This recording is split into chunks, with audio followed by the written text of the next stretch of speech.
मृतदेहावर अंत्यसंस्कार करण्यासाठी 4 दिवस का लागावे आणि तेही एका अशा हातबल माऊलीवर जिचा मृतदेह शेकडो किलोमीटर दूर म्हणजे तामिळनाडूहून महाराष्ट्रात आणला गेलाय। सांगलीच्या पलूस ग्रामीण रुग्णालयात गेले 4 दिवस एका 33 वर्षीय विवाहितेचं पार्थिव ठेवलंय, पण तिच्यावर अंत्यसंस्कार झालेले नाहीत। कारण काय तर तिच्या मृत्यू पाठीमागे दडलंय असं एक भयंकर सत्य, ज्याची पाळमुळं तामिळनाडूच्या एका बड्या सुवर्णकार व्यावसायिकाच्या घरापर्यंत जातात। पण ट्विस्ट असा आहे की गूढ गुन्हा घडला तामिळनाडूत, मग महाराष्ट्रातील पोलिसांनी यावर कोणती चक्र फिरवली आणि सासरच्यांनी रचलेला तो बनाव माहेरच्यांनी एका फोन कॉलमुळे कसा उधळून लावला तेच आपल्याला या व्हिडिओच्या माध्यमातून जाणून घ्यायचंय। सांगलीच्या पलूस येथील आरती कदम वय वर्ष 23 वर्ष हिचा विवाह 2011 मध्ये तामिळनाडूतील नागपट्टिनम येथील एका बड्या सुवर्णकार व्यावसायिकाच्या मुलाशी म्हणजे प्रशांत आनंदराव जाधव याच्या बरोबर झालेला होता। मग लग्न अतिशय मोठ्या थाटामाटात करण्यात आलं। आरती सासरी गेली। सुरुवातीला सर्व काही ठीक होतं। आरतीला 2 गोड मुली झाल्या, मात्र सासरच्यांना पाहिजे होता वंशाचा दिवा म्हणजेच मुलगा हवा होता। डॉक्टरांनी स्पष्ट चेतावणी दिली होती की आरती जर पुन्हा गरोदर राहिली तर तिला जीवाला धोका आहे। तरी सासरच्याने तिच्यावर अमानुष अत्याचार सुरू केला। इतकंच नाही तर माहेराहून तब्बल 50 तोळे सोने आणण्याची मागणी केली आणि तिला त्रास देणं सुरू केलं। आणि सर्वात धक्कादायक गोष्ट म्हणजे गेल्या 6 वर्षापासून सासरच्या लोकांनी आरतीचा तिच्या माहेरशी संपर्कच तोडून टाकला। माहेरच्या एकाही व्यक्तीशी तू बोलायचं नाही असं तिला स्पष्ट चेतावणी दिली होती। ती जिवंत आहे की कोणत्या नरकात जगते हे माहेरच्या लोकांना समजूनच दिलं नाही। मात्र 23 मे 2026 रोजीचा तो दिवस होता। शनिवारची सकाळ होती आणि अचानक आरतीच्या मृत्यूची बातमी समोर येते। पण इथेच सासरच्यांनी एक मोठी चूक केली, ज्यातून त्यांचा क्रूर चेहरा समोर आला। आरतीचा मृत्यू झाल्यानंतर सासरच्याने तिच्या वृद्ध वडिलांना किंवा भावांना फोन करणं गरजेचं होतं, त्या नातेवाईकांना देखील फोन करणं गरजेचं होतं। मात्र त्यांनी तसं काहीच केलं नाही। त्यांनी पलूसमधील स्थानिक सुवर्णकारांना फोन केला आणि परस्परच शवविच्छेदन करून मृतदेहाची विल्हेवाट लावण्याची भाषा वापरली। आणि जेव्हा ही माहिती आरतीच्या भावापर्यंत पोहोचली तेव्हा माहेरच्यांचा संशय बळावला आणि 6 वर्षापासून ज्या मुलीला लपून ठेवलं होतं तिचा अचानक संशयास्पद मृत्यू कसा झाला, तिचा छळ करून तिचा जीव कसा घेण्यात आला, यामुळेच मृतदेह अंत्यसंस्काराची वाट पाहतोय।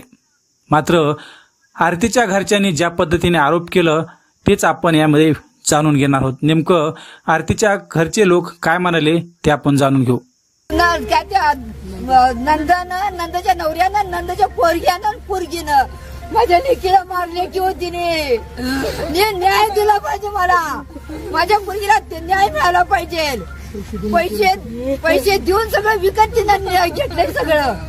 तिथं रिपोर्ट सुद्धा तिनं पैसे देऊन घेतलाय तसाच। आणि जर सांगते इकडे न्यायला नको मुंशीना, माझ्या पोरगीला न्याय मिळाला पाहिजे। तिनं माझ्या पोरगीला या 14-15 पोरगीला माझ्या टॉर्चर करून मारल्या। डोक्यात काय गाठलंय, गळा दाबलाय, सगळ्या खुणा आहेत त्या। आणि तू कोण असे नाही, त्याला पैसे सोनं देऊन त्याला रिपोर्ट दाबायला लावलाय तिनं। त्याच्या आईनं, बहिणीनं, मेवण्याच्या पोरग्यानं आणि पोरगीनं लग्नाला रांड आल्या तिनं। पैसे तर घेतले तिथं, लय पैसे घेतले तिनं, वाटले ती आणि दाबले टाकलं पाहिजे। माझी मारली मुली ह्यात सर्व काही आहे। तिला टॉर्चर करून मारलं, चौघांनी तिचा हात पाय धरले, तिने मारलंय तिला। तिच्या 2 पुरी असताना गावाकडे ठेवल्या आणि फक्त 4च घरात मारलं हरामखोरांनी। किती वर्ष झाली? बाहेर निघाली, गाडी घेऊन पळून गेली। लग्न होऊन किती वर्ष झाली? 17 वर्ष तिला लय टॉर्चर केले। 50 तोळं सोनं मागितलं, 50 तोळं आमचं हवाले केले पाहिजे। त्यात तिनीला 14-15 मारणार आहे आणि आम्हाला न्याय मिळाला पाहिजे। ठीक आहे। अजिबात पाठवून देतो 14 वर्षात आमच्याकडे येऊन देत नव्हती। गावाकडून आली तर आमच्या घरात पाऊल ठेवत नव्हती। तिला नातू पाहिजे होता, चप्पलनं मारायचं माझ्या नवऱ्याला, चप्पलनं मारायची बाहेर रांडच्या उंडकीच्या म्हणली माझ्या नवऱ्याला। ती कुंतीला भेटा गेल्या ना, भेटून देत नव्हती। येऊन देत नव्हती काय बोलत पोलीसला. होतो तू? पोरगी म्हणते तुझी आई बाजूने आणि समोर. दुसरं लग्न कधीला माझ्या मारल्या डोक्यात काय घातलं या डोक्यात नाही केलं. आज ती प्रशांत जाधवचा भाऊ तिला एवढं टॉर्चर केलं गेलंय. मुलासाठी मुलं हवी आहेत, मुलगा हवाय. तिला 2 मुली आहेत. 3 वेळा तिचं ऑपरेशन झालं. डॉक्टरनी सांगितलं तर सिझर झालं. लास्ट टाइम जर आता 5व्यांदा तिचं जर ते हे झालं, प्रेग्नेंट राहिलं तर ती मरेल म्हणून. तरी सुद्धा ह्या निर्दयी नराधमांना अजिबात तिची कीव वाटली नाही आणि ती तरी तिच्यावरती अत्याचार केला आणि आज ती ह्या मरण शय्येवरती मेली ती पाक पूर्ण. अशा नराधमांना अजिबात सोडलं नाही पाहिजे. किती लग्न कधी झालं? 2011 साली लग्न झालं. तेव्हापासून यांची अशी हॅरेसमेंट चालू आहे. माझे वडील तिकडे नागापट्टणम असते तमिळनाडूच्या शेवटच्या टोकाला. तिथं वडील गेल्यानंतर हा भडवा कशाला आलाय म्हणून तिच्या सासूनं पप्पाला ढकलून बाहेर काढलं. तेव्हा छळ केला अक्षरशः. आमच्या घरात लावून देत नाही. गेली 6 वर्ष झाली तिने घराची पायरी चढली नाही. येऊन देत नव्हते अजिबात. छळ केला तिने. बोलून देत नव्हती. जिथं बोलायचं जाईल तिथं सासू शेजारी उभं राहायची. काय बोलतेस म्हणून.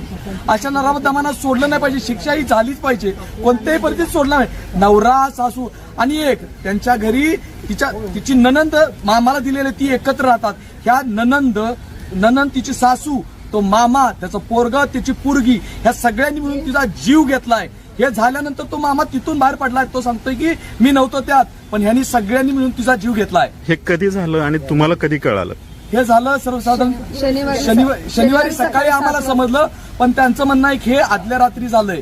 मी खाली झोपलो होतो. बायकोनं वर कडी लावून घेतली. मला माहित नाही. स्टोरी मेंटेन करून सांगितली त्यांनी.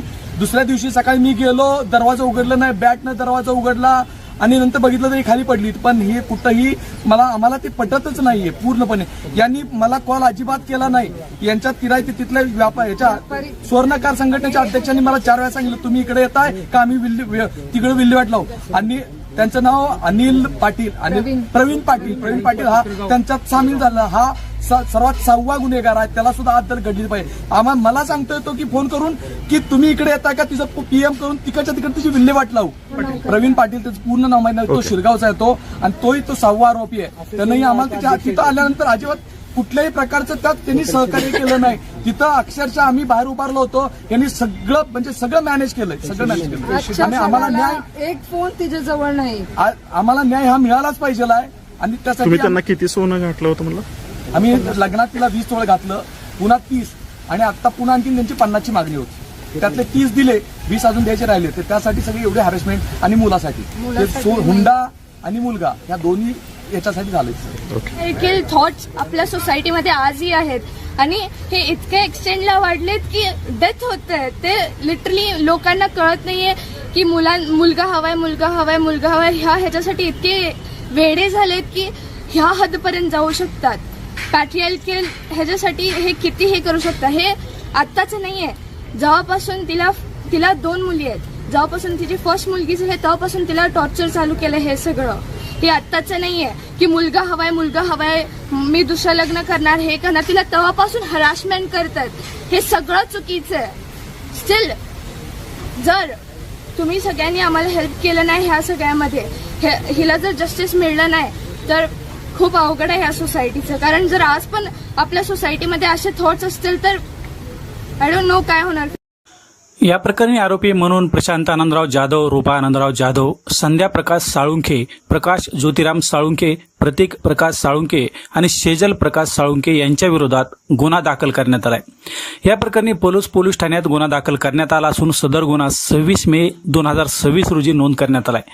गुन्हा तामिळनाडू राज्यातील नागपट्टिनम येथील घडलेला असून पुढील तपासासाठी तो नागपट्टिनम सिटी पोलीस ठाण्याकडे वर्ग करण्यात येत असल्याची माहिती पोलिसांनी दिली आहे. फिर्यादी हे पलूस येथील रहिवासी असून तामिळनाडूमध्ये भाषेची अडचण आणि इतर कारणामुळे तक्रार नोंदविण्यात अडचणी येत असल्याचं वरिष्ठांच्या आदेशानुसार पोलीस ठाण्यात गुन्हा दाखल करून पुढील कायदेशीर कारवाईसाठी तो नागपट्टिनम सिटी पोलिसाकडे पाठवण्याची प्रक्रिया सुरू करण्यात आल्याचं पोलिसांनी सांगितलंय. सद्यस्थितीत या प्रकरणात कोणालाही अटक करण्यात आलेली नसून पुढील तपास देखील संबंधित पोलिसांकडून करण्यात येत आहे. मात्र ज्या पद्धतीने हे प्रकरण घडलंय ते अतिशय भयंकर स्वरूपाचं आहे. ज्या पद्धतीनं आता सध्या आरतीवर बिळाई अशा प्रकारच्या अनेक घटना समाजामध्ये घडत आहेत. तो वंशाचा दिवा पाहिजे, तो कशासाठी पाहिजे? आपण समाजामध्ये वंशाच्या दिवाने काय पराक्रम केलेले आहेत हे पण आपण पाहिलेलं आहे. त्यामुळं मुली देखील वंशाच्या दिवाच आहेत असं समजून आपण वागलं पाहिजे. जेव्हा आपण असा अट्टहास करतो की मुलगाच पाहिजे, तेव्हा अशी भयंकर स्वरूपाची घटना समोर येते. मात्र हे गरीब घरामध्ये होत नाही, हे श्रीमंत लोकांच्या घरामध्येच त्यांना वंशाच्या दिव्याची गरज असते.